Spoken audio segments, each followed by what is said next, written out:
Hello everyone, फलक को आखिरकार जो तलाक हो जाती है। अब फलक की तलाक के बाद क्या चाल होगी, किस तरीके से कबीर के लिए और भी ज्यादा मुश्किलात खड़ी कर देगी। फलक की दोस्त और फलक मिलकर अगली प्लानिंग क्या करने वाले हैं, कैसे कबीर के मुकम्मल घर को ये लोग बर्बाद करके रख देंगे। फलक का नेक्स्ट एपिसोड में अंजाम क्या होने वाला है, ये सब कुछ आज के इस में बताएंगे। जो नए लोग हैं मेरे चैनल पे, जल्दी से चैनल को सब्सक्राइब कर दें। अपने मुस्तकबिल को बनाने के लिए वो कबीर को हमेशा के लिए छोड़कर चली जाती है, उससे तलाक ले लेती है। जैसे फलक घर जाती है तो अपनी दोस्त के साथ मशवरा करती है, उसे अपने पास बुलाती है। जब दोस्त इसके पास आती है तो इससे मशवरा देना शुरू कर देती है, क्योंकि फलक अब आगे बढ़ना चाहती है और इसी वजह से इसने कबीर से तलाक भी ली है। जब दोस्त इसके पास आकर बैठती है, फलक के चेहरे के ऊपर थोड़ी बहुत उदासी होती है, इतने में नुकरानी आती है और आकर बच्ची फलक को दे देती है और कहती है भाई ये मुझसे चुप नहीं हो रही, आप खुद इसे संभालें। जब दोस्त से सारे के सारे सीन देखती है तो आगे से फलक को समझाने की कोशिश करती है भाई आप आगे कैसे बढ़ेंगी। भाई जब आपकी बच्ची आपके लिए रुकावट बनकर खड़ी हो जाएगी, आपको हर वक्त परेशान करती रहेगी और हमेशा के लिए हस्बैंड जो होते हैं वो तलाक देते हैं, उसके बाद ये बच्चों से जान छुड़ाते हैं, क्योंकि वो इस वजह से जान छुड़ाते हैं कि वो फिर से जो वो आज़ाद हो जाते हैं और शादी करने का सोचते हैं। अब आपके लिए मुश्किलात खड़ी हो गई हैं, आपकी ज़िंदगी तो बर्बाद होकर रह गई है, बच्ची आपके पास है और आपके साथ कोई शादी नहीं करेगा। आप ऐसा करें, अब उसकी सोच देखें दोस्त की। फलक को आगे से जो वो पुश करती है, उससे कहती कि आप ऐसा करें कि आप जाएं कबीर के पास अपना हक महर मांगें, क्योंकि हक महर के अंदर बहुत सारे पैसे लिखे होते हैं। इसी वजह से कहती कि आप हक महर मांगें, उसके बाद फिर आप अपने ड्रामों के अंदर इन्वेस्टमेंट करें, पैसे को खर्च करें ताकि आपके लिए आसानियां पैदा हो जाए। फलक दोस्त की बातों में आ गई और यही दोस्त फलक को एंड पे जाकर चूना भी लगाएगी, इससे पैसे खाती जाएगी और आखिरकार इसे किक मार देगी, अब तू हमारे किसी भी काम की नहीं है। फलक जब दोस्त का ये मशवरा सुनेगी ना तो फिर इस बातों में आ जाएगी कि भाई इसने मुझे बातें जो कुछ भी की हैं ठीक ही हैं, मैं जाती हूँ कबीर से जाकर यही बात करती हूँ। अब सुल्ताना बेगम की हालत इतनी ख़राब हुई है जिस दिन से फलक को तलाक मिली है। सुल्ताना बेगम तो फलक को अपनी सच्ची बेटी समझती है, वो ऐसा किसी भी सूरत में नहीं चाहती थी। इसी वजह से बेचारी हर वक्त परेशान रहती है और उससे अटैक भी होता है। अब जैसे ही आती है यहाँ पर सुल्ताना बेगम की भाभी, सुल्ताना बेगम की खैरियत मालूम करने के लिए, काम काज करने के लिए, और घर में आकर देखती है फलक का अंदाज, फिर भी उसे किसी किस्म की कोई टेंशन नहीं होती, बड़ी तैयार होकर जाती है काम के लिए। और इल्हाम जो बच्ची होती है ये नवाल के पास होती है, नवाल ज़्यादातर जो वक्त होती है ये बच्ची के ऊपर खर्च करती है, इसकी जो वो केयर कर दी है। तो सुल्ताना की जो भाभी होती है आकर ये सारा सीन देखती है तो वो नवाल को मना करने की कोशिश करती है,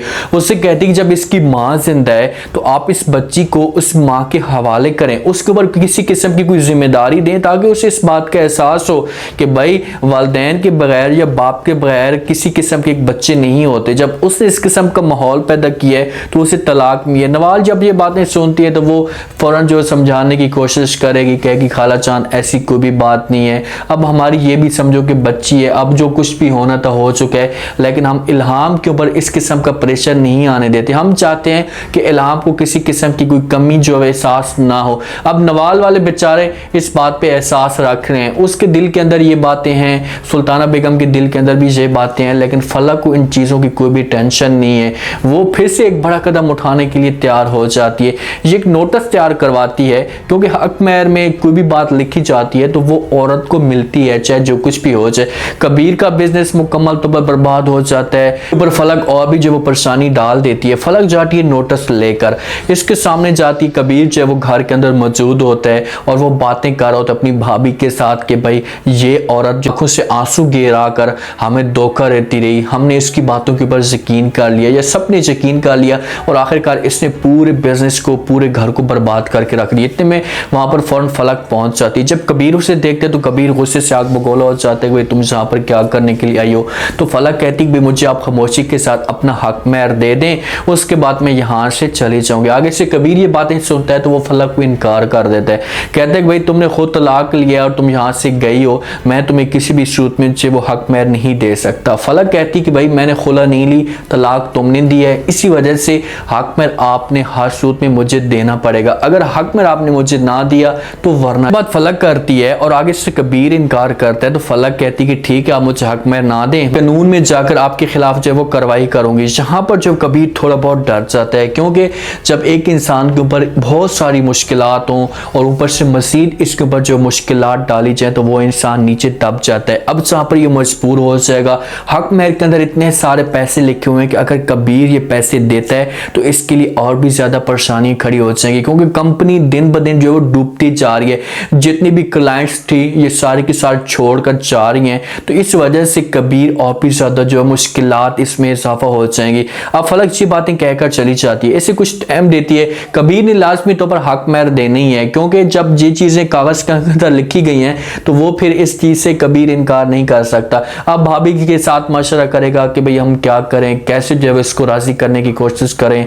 ये नवाल वालों के साथ बात करेंगे, सुल्ताना बेगम के साथ भी बात करेंगे, लेकिन वो बेचारे अब इस बात पे शर्मिंदा हैं कि भाई एक शरीफ खानदान था और हमने जब फलक इस घर में देकर उस खानदान को मुकम्मल तौर पर बर्बाद कर दिया। मामले पे नवाल भी शर्मिंदा होती है। नवाल की आलिया के साथ कॉल पे बात भी होती है, वो माफी भी मांगती है कि भाई हमें इस बात पे बहुत बड़ी जो है एहसास है कि इस तरह फलक ने आप लोगों के साथ किया है, हम आपके सामने जब नजरें उठाकर नहीं चल सकते। तो वहां पर आलिया कहती है भी आप लोगों का इसमें कोई भी कसूर नहीं है, सारा का सारा फलक का कसूर है। लेकिन जो इंसान झूठ पे चलता रहे और झूठ के साथ खड़ा होकर जंग लड़ने की कोशिश करे तो वो इंसान कभी भी कामयाब नहीं होता। अब इस मौके पे ठीक है झूठ इसका चल रहा है, हर कोई इसकी बात के ऊपर यकीन कर रहे हैं, लेकिन जब एक वक्त आएगा ये मुकम्मल तौर पर टूट जाएगी, फिर इसका साथ देने वाला कोई भी नहीं होगा। देखें कि इनकी अभी भी उम्मीद है, ये इस बात पे कहम है कि भाई चलो ठीक है फलक इस वक्त सब कुछ कर रही है और सारा की सारा गेम इसकी तरफ जा रही है, लेकिन ऐसा वक्त आएगा कि जिस पर फलक को हर कुछ छोड़कर चला जाएगा। अब नेक्स्ट एपिसोड में फलक के साथ क्या होगा, फलक मजीद क्या क्या चालें चलेगी, फलक हक में ले लेगी और ये अपनी दोस्त को पैसे दे देगी। दोस्त इसके सामने डिमांड रखेगी कि भाई इतने पैसे खर्च होंगे, पैसे इससे दोस्त लेगी और वो पैसे खाती जाएगी, फलक को सुनहरे ख्वाब दिखाती जाएगी, इसकी जिंदगी में जो ऐसी ऐसी चीजें लाएगी कि भाई तुम्हें आगे जाकर ये सब कुछ हो जाएगा, तुम्हें और भी ज्यादा जो तुम्हारी जिंदगी में खुशी आने शुरू हो जाएंगी। तो फलक ये सुनहरे ख्वाब देखती जाएगी और इस तरीके से अपना धोखा कहेगी और इसकी जो मुलाकात होगी ना वहीं पर हमजा के साथ भी ऐसे ऐसा होना शुरू हो जाएगी और हमजा के साथ मुलाकात करके ये नवाल को भी डसेगी, नवाल के साथ भी धोखा करेगी, क्योंकि नौकरानी की बेटी है और लाजमी तौर पर एक खूनी जो रिश्ता होता है ना वो कभी भी इस किस्म का जो है वो धोखा नहीं देता। ठीक है वो ज्यादती करता है, लेकिन उसे इस बात पे एंड पे एहसास हो जाता है कि यार मेरे अपने थे, मैंने अपनों के साथ ऐसा नहीं करना चाहिए था, लेकिन ये और भी धोखे पे धोखा करती जा रही है और भी ज्यादा जो है वो कबीर को दबाने की कोशिश कर रही है। कबीर वाले इस बिजनेस से कैसे उठेंगे, अपने आप को कैसे ये सेट करेंगे, बहुत बड़ा सवाल पैदा होता है। जहां पर फलक वालों ने भी इसके साथ बेचारे के साथ ज्यादती कर दी है, पैसे भी करोड़ों रुपए लिखे हुए होंगे हक महर के अंदर, तो जहां पर ये पैसे भी देंगे तो इनके लिए बड़ी मुश्किलात होंगी। आलिया इसकी सपोर्ट करेगी लेकिन अपने आप को किसी तरीके से एडजस्ट कर देंगे, क्योंकि सूद के अंदर आ चुके, इन्होंने लोन बहुत ज्यादा ले लिया था जिसकी वजह से ये लोन अदा नहीं कर सकते और कंपनी जो है हो सकता है कि इसे आगे लोन पे दे दे। उम्मीद है आज का रिव्यू, आज का ये टीजर आप लोगों को पसंद आया होगा। आपने कमेंट सेक्शन में कीमती लाजमी देने बताने आपको क्या लगता है और आपको ये ड्रामा कैसा लग रहा है, ड्रामे के अंदर क्या क्या चीजें इंटरेस्टिंग होती जा रही हैं, फलक का नेक्स्ट टारगेट क्या होगा, किस बंदे को वो पुश करेगी, क्योंकि उसने हमजा को लाजमी तौर पर पुश करना है। एक दफा उसने देखने कि भाई इसके पास मूड़ी है तो हमें चलो इसको टारगेट करते हैं, इसको अपने जाल में फंसाते हैं। हमजा बेचारा जो इसकी मोहब्बत में मुतला हो जाएगा, इसकी बातों में आ जाएगा, लेकिन हमजा को भी ये सी तरीके से चूना लगाएगी, सी तरीके से ये धोखा करेगी। आप लोगों ने लाजमी राय देनी है, चैनल को लाजमी सब्सक्राइब कर देना है, अपना खास ख्याल करें, दुआओं में याद रखें। मुझे दीजिए इजाजत, अल्लाह हाफिज।